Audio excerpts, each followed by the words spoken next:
తమిళనాడులో ఎన్నో పురాతన హిందూ దేవాలయాలు ఉన్నాయి. ఈ ఒక్క రాష్ట్రంలోనే దాదాపు 33,000 అత్యంత పురాతన దేవాలయాలు ఉండడంతో ఈ రాష్ట్రాన్ని దేవాలయాల రాష్ట్రంగా పిలుస్తారు.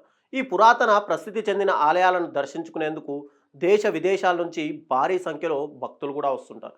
నగదు వంటి విలువైన వాటిని తమకు ఇష్టమైన దైవాలకు కానుకలుగా సమర్పిస్తుంటారు. ఇలా దేవాలయాలకు భక్తులు సమర్పించిన బంగారంతో తమిళనాడు సర్కారు డబ్బు సంపాదించడానికి ప్లాన్ చేసింది. రాష్ట్ర ప్రభుత్వం 21 దేవాలయాల్లోని సుమారు 1000 కిలోలు ఉపయోగించని బంగారాన్ని కరిగించి 24 క్యారెట్ల బంగారు కడ్డీలుగా మార్చి వీటిని పెట్టుబడి పథకం కింద స్టేట్ బ్యాంక్ ఆఫ్ ఇండియాలో జమ చేసింది. ప్రభుత్వం నివేదిక ప్రకారం దేవాలయాల్లో నిరుపయోగంగా పడి ఉన్నటువంటి బంగారాన్ని కడ్డీలుగా మార్చి బ్యాంకుల్లో జమ చేసి సంవత్సరానికి దాదాపు 17,081 కోట్లను వడ్డీ రూపంలో ప్రభుత్వం ఆర్జించనుంది.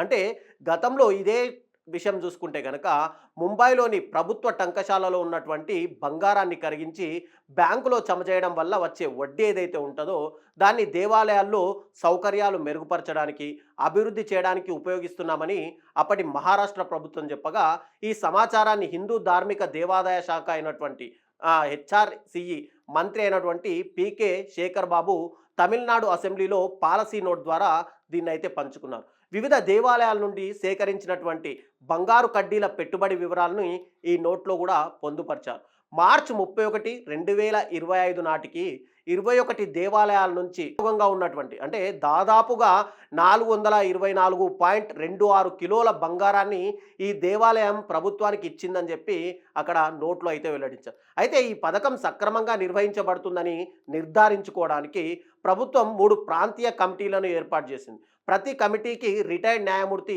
ఇక్కడ నేతృత్వం వహిస్తారు. బంగారం పెట్టుబడి ప్రక్రియ తనిఖీ చేయడం, పర్యవేక్షించడం ఈ కమిటీ యొక్క బాధ్యత. అయితే ఈ పథకాన్ని అక్కడ కొంతకాలం కింద నిలిపివేయగా ప్రభుత్వం ఆమోదం పొందిన తర్వాత అంటే 2021, 2022లో మళ్ళీ దీన్ని పునరుద్ధరించారని చెప్పి నోట్లో అయితే పేర్కొన్నారు.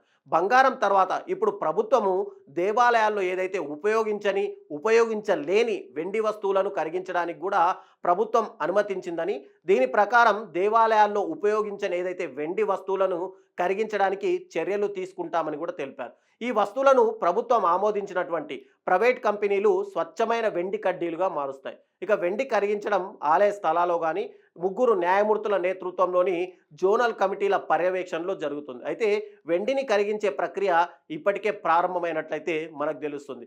అయితే ఒకవేళ ప్రభుత్వాలు ఇలా ఆలయాల్లో ఉపయోగించని బంగారాన్ని కరిగించి బ్యాంకుల్లో తనఖా పెట్టడం మంచిదేనా లేదా అనేది మీ అభిప్రాయాల్ని కూడా కామెంట్ రూపంలో అయితే తెలియజేయండి.